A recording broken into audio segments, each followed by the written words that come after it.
दोस्तों देखने में आया है कि इन दिनों में डेंगू और चिकनगुनिया के केसेस बहुत ज्यादा प्रमाण में हमें देखने को मिल रहे हैं। तो आखिर इसका क्या रीजन है? क्या लक्षण हमें डेंगू और चिकनगुनिया के अंदर देखने को मिल रहा है? खासकर चिकनगुनिया क्या है, क्या लक्षण हमें देखने को मिलते हैं, क्या तकलीफें हमें देखने को मिलती है और कौन सी होम्योपैथिक ट्रीटमेंट चिकनगुनिया के लिए हम दे सकते हैं, इन सभी के बारे में आज के इस इंटरेस्टिंग से वीडियो के अंदर जानेंगे। तो वीडियो अंत तक देखना ना भूलिएगा। तो मैं डॉक्टर विपुल आप सभी का स्वागत करता हूँ आपके पसंदीदा होम्योपैथिक यूट्यूब चैनल पे। और चलिए हमारा डिस्कशन शुरू करते हैं। दोस्तों आगे बढ़ने से पहले आप सभी से अनुरोध रहेगा कि प्लीज मेरे चैनल को सब्सक्राइब कर दीजिए, वीडियो अच्छा लगे तो लाइक कर दीजिए और आगे शेयर भी कीजिए। तो चलिए दोस्तों बात करते हैं चिकनगुनिया के बारे में और साथ ही साथ बात करेंगे एसोसिएटेड डेंगू के बारे में। अब ये दोनों ही बीमारियां ऐसी बीमारियां है जिसके अंदर हमें बुखार होता हुआ देखने को मिलता है, जोड़ों का दर्द हमें देखने को मिलता है, कुछ कुछ रैशेस भी दोनों के अंदर हमें आते हुए देखने को मिलती है और दोनों की दोनों बीमारियां मच्छर के काटने से होती है और दोनों की दोनों बीमारियां एक ही टाइप के मच्छर के काटने से होती है। तो बहुत ज्यादा सिमिलैरिटीज दोनों के अंदर है, लेकिन लक्षणों के अंदर हमें बहुत भिन्नताएं हमें देखने को मिलती है। कई बार हम कंफ्यूज हो जाते हैं कि कहीं डेंगू है या चिकनगुनिया है। तो इसके लिए हमें ब्लड टेस्ट कराना जरूरी होता है। कंफर्मेटरी ब्लड टेस्ट यदि हम कराते हैं तो उसके अंदर हम कंफर्म कर सकते हैं कि बंदे को हुआ क्या है, आखिर डेंगू हुआ है या चिकनगुनिया हुआ है। तो डेंगू हो या चिकनगुनिया दोनों ही बीमारियां वायरल बीमारियां हैं, यानी वायरस की वजह से होती है और ऐसे मच्छर के काटने से होती है जिसके अंदर डेंगू का वायरस या चिकनगुनिया का वायरस प्रेजेंट। ऐसा मच्छर जो किसी मरीज को काट लेता है उसके अंदर पहले ये वायरस चल जाता है और फिर वो मच्छर जितने लोगों को काटेगा उतने लोगों के अंदर ये वायरस पहुंचा देता है और इस तरह से हमें इन्फेक्शन फैलता हुआ देखने को मिलता है। तो मच्छर के काटने से ये दोनों बीमारियां हमें होती हुई देखने को मिलती है। छूने से, हाथ मिलाने से, बात करने से, छींकने से, खांसने से ये बीमारी फैलती नहीं है। तो ये आप ध्यान रखिए कि ये और किसी चीज से नहीं फैलती है, मच्छर के काटने से हमें ये बीमारी फैलते हुए देखने को मिलती है। अब ये बीमारी का जो प्रमाण है वो भी खासकर हमको बच्चों के अंदर, बूढ़ों के अंदर ज्यादा देखने को मिलता है। खासकर ऐसे लोग जिनके अंदर कोई पुरानी बीमारी हो, जैसे कि डायबिटीज हो, बीपी की बीमारी हो या कैंसर हो या हार्ट की कोई तकलीफ हो, तो इस तरह की पुरानी बीमारियां जिनके अंदर है, तो ऐसे लोगों के अंदर हमें ये बुखार ज्यादा आते हुए देखने को मिलते हैं। अब बात करते हैं लक्षण के। लक्षण दोनों के अंदर बुखार के देखने को मिलते हैं, थोड़े बहुत रैशेस होती है, हाथ पैरों के अंदर दर्द होता है। बहुत ही ज्यादा सीवियर दर्द हमें चिकनगुनिया के पेशेंट के अंदर देखने को मिलता है। डेंगू के अंदर हाथ पैर का दर्द तो होता है लेकिन इतना सीवियर नहीं होता है कि पेशेंट को सहन ही ना हो। अगर पेशेंट को हाथ पैर के अंदर, जोड़ों के अंदर दर्द सहन नहीं हो रहा है तो ज्यादा चांसेस है कि उसे चिकनगुनिया हुआ है। साथ ही साथ डेंगू के अंदर हम देखते हैं, ब्लड रिपोर्ट जब कराते हैं तो प्लेटलेट का जो काउंट है, जो प्रमाण है, वो हमें कम होता हुआ देखने को मिलता है। चिकनगुनिया के अंदर ऐसा नहीं होता है और दोनों ही बीमारियां मच्छर के काटने से लगभग 2 से 3 दिन के बाद में हमें बुखार आने के चांसेस देखने को मिलते हैं।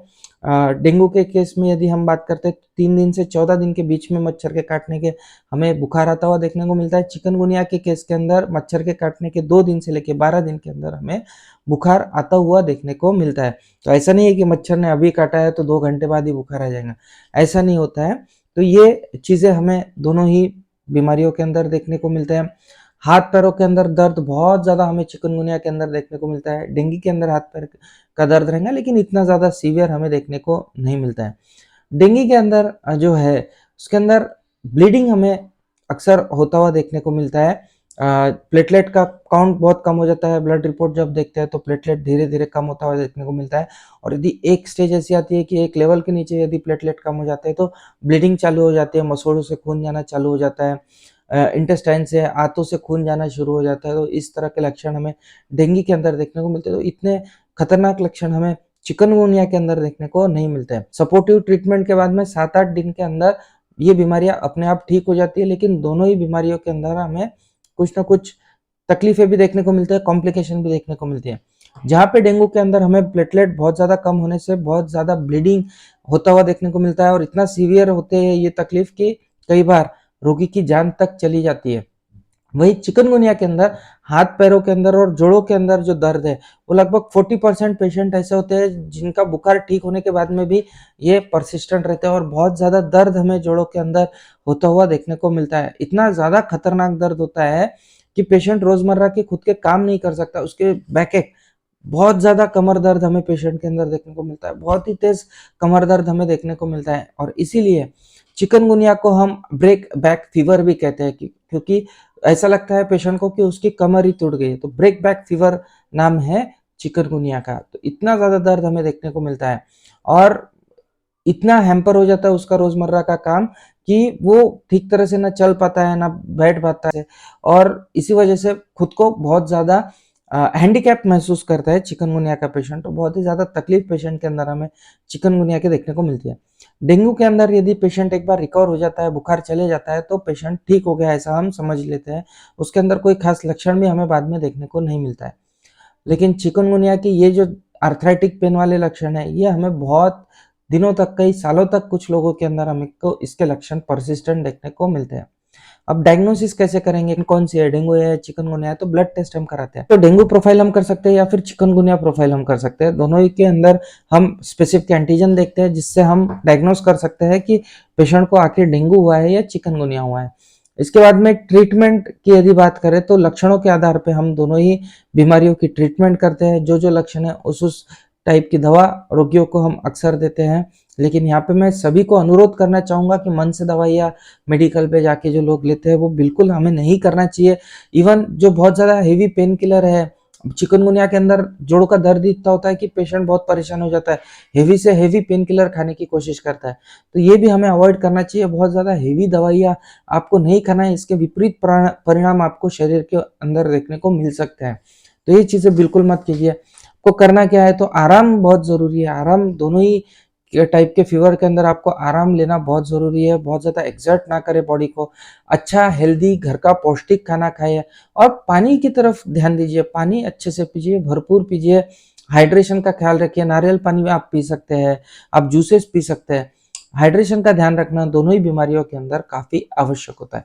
तो ये सब चीजें आपको करनी है। अवॉइड क्या करना है, आप कोई नहीं चाहेगा कि उसको डेंगू या चिकनगुनिया जैसी खतरनाक बीमारी हो जाए। कोई नहीं चाहेगा कि ये बुखार फैले। तो अवॉइड कैसे करना है, तो आप सभी को, जैसे मैंने पहले ही बताया कि ये मच्छर के काटने से ये बीमारी फैलने वाली है। तो आपको मच्छर ना फैले वही सब चीजें करनी है। आपने दिल्ली गवर्नमेंट की एड देखी है टीवी पे कि कूलर में पानी मत जमा होने दो, आप आपके आसपास के जो परिसर है उसकी सफाई करो। यही सब चीजें आपको करना है। गमलों के अंदर पानी मत जमा होने दो, क्योंकि डेंगू का जो मच्छर होता है या चिकनगुनिया का जो मच्छर होता है, हमने बोला एक ही टाइप का मच्छर है दो, जो ये दोनों वायरस फैलाता है। तो वो जो मच्छर है वो क्लियर पानी के अंदर पनपता है। तो कहीं भी साफ पानी को ठहरने मत दो। कूलर, गमले, इनमें पानी अगर नहीं रहेगा तो वो मच्छर ही नहीं पैदा होगा। तो इसीलिए इस मच्छर का यदि हम पैदावार को कम कर देते हैं तो इसके साथ ही हमें बीमारी के भी प्रमाण कम होता हुआ देखने को मिलता है। उसके अलावा मच्छरों से बचने के लिए जो भी उपाय हम करते हैं वो सब करने चाहिए। मॉस्किटो नेट्स का इस्तेमाल करना चाहिए, मॉस्किटो रिपेलेंट्स का इस्तेमाल करना चाहिए।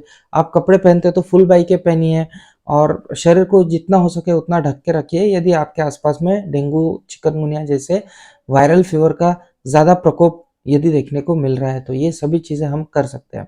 अब जानते हैं होम्योपैथिक दवाइयाँ कौन सी ले सकते हैं। सबसे पहले तो बता देना चाहता हूँ कि होम्योपैथिक चिकित्सा लक्षणों पर आधारित एक प्रणाली है जिसके लिए अलग अलग लक्षणों को हम कंसिडर करके उसके हिसाब से एक स्पेसिफिक मेडिसिन देते हैं। तो यहाँ पे बताई हुई मेडिसिन सिर्फ आपकी जानकारी के लिए है। आप बिना होम्योपैथिक चिकित्सक की सलाह के ये दवाइयाँ बिल्कुल ना लें। चलिए कौन कौन सी दवाइयाँ इनके बारे में बता देता हूँ। सबसे पहली दवा है यूपेटोरियम पर्फ।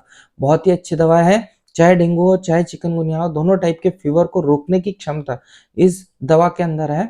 यदि आपको ऐसा लगता है कि आस पड़ोस में बहुत ज्यादा डेंगू चिकनगुनिया फैल रहा है तो आपको यूपेटोरियम पर्फ 30 की दो दो बूंदे सुबह उठे बराबर ले लेना है। तो जितने दिनों तक आपके आसपास में परिसर में ये डेंगू चिकनगुनिया का प्रकोप आपको देखने को मिल रहा है, उतने दिन आप यूपेटोरियम पर्फ 30 की दो बूंदे सुबह उठे उठे से अगर ले लेंगे तो उतने दिन आपकी इम्यूनिटी बढ़ी रहेंगी और इन बीमारियों आपको होने की चांसेस कम हमें देखने को मिलते हैं। तो बहुत अच्छी दवा है यूपेटोरियम पर्फ। इवन यदि बुखार हो जाता है किसी को, खुदा ना खास्ता यदि फीवर आ ही जाता है और ऐसा लगता है कि बहुत ज्यादा हाथों पैरों के अंदर दर्द हो रहा है, ऐसा लग रहा है कि हड्डियां टूट जाएंगे, तो यूपेटोरियम बहुत अच्छी तरह से काम करती है। इसलिए जो दूसरी दवा है वो है ब्रायोनिया 30। ब्रायोनिया 30 बहुत अच्छी दवा है बुखार के लिए। एक्यूट कंडीशंस के अंदर बहुत अच्छी तरह से काम करती है। पेशेंट के अंदर बहुत ज्यादा प्यास हमें देखने को मिलती है, बहुत पानी पीने की कोशिश करता है पेशेंट, लेकिन साथ ही साथ जुबान जो रहेंगी उसकी वो हमें ड्राई देखने को मिलती है। जब हम जुबान देखते हैं पेशेंट की तो हमको रूखी जुबान पेशेंट की देखने को मिलती है। पेशेंट एक जगह पे बैठ के आराम करना पसंद करेगा, लेट के आराम करना पसंद करेगा, ज़्यादा हालचाल हमें पेशेंट के अंदर नहीं देखने को मिलेंगी और बिल्कुल वो खुद को मूव नहीं करेगा, क्योंकि जितना वो हलेगा डुलेगा उतना ज़्यादा उसके अंदर हमें तकलीफ बढ़ती हुई देखने को मिलती है। तो यदि ऐसा कोई रोगी आपको देखने को मिलता है जिसके अंदर ये सब लक्षण है, तो उसको ब्रायोनिया 30 की 2-2 बूंदे सुबह शाम आपको देना है। इसकी तीसरी दवा है रेस्टॉक्स 30। रेस्टॉक्स 30 बहुत अच्छी दवा है, खासकर ये बारिश के बाद में डेंगू और मलेरिया और चिकनगुनिया के जो प्रमाण हमें ज़्यादा देखने को मिलता है, उस सीज़न के अंदर हमें रेस्टॉक्स 30 के बहुत अच्छे रिजल्ट्स देखने को मिलते हैं। इसके अंदर स्किन रैशेस भी हमें कई बार देखने को मिलते हैं और जॉइंट्स के ऊपर बहुत अच्छे एक्शन देखने को मिलते हैं। यदि जॉइंट के अंदर बहुत ज़्यादा पेन है और साथ ही साथ बहुत ज़्यादा स्टिफनेस है, स्टिफनेस यानी अकड़ है, एक जगह बैठ गया है, लेट गया है और एकदम से यदि उस जगह से उठता है तो बोलता है अरे बाप रे बाप, अकड़ गया रे बाबा।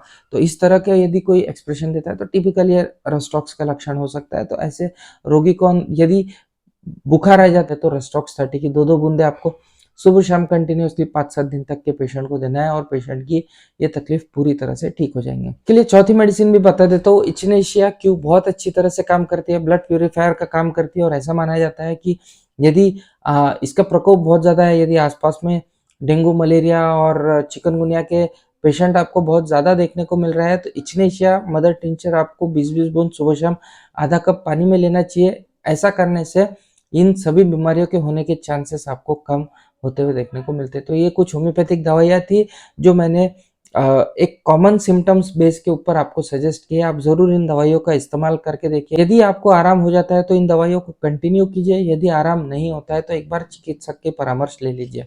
तो ये था आज का हमारा एपिसोड। आशा करता हूँ आपको ये जानकारी पसंद आई होंगी। प्लीज़ चैनल को सब्सक्राइब करना ना भूलें। आप सब्सक्राइब करेंगे, आप व्यूज़ देंगे, तभी मुझे ये बनाने के लिए और उत्साह मिलेगा। तो मिलते हैं अगले वीडियो में इसी तरह का कोई इंटरेस्टिंग सा टॉपिक लेके आपके सामने फिर से हाजिर होऊंगा। तब तक के लिए आप सभी की इजाजत चाहूंगा। जय हिंद, जय भारत।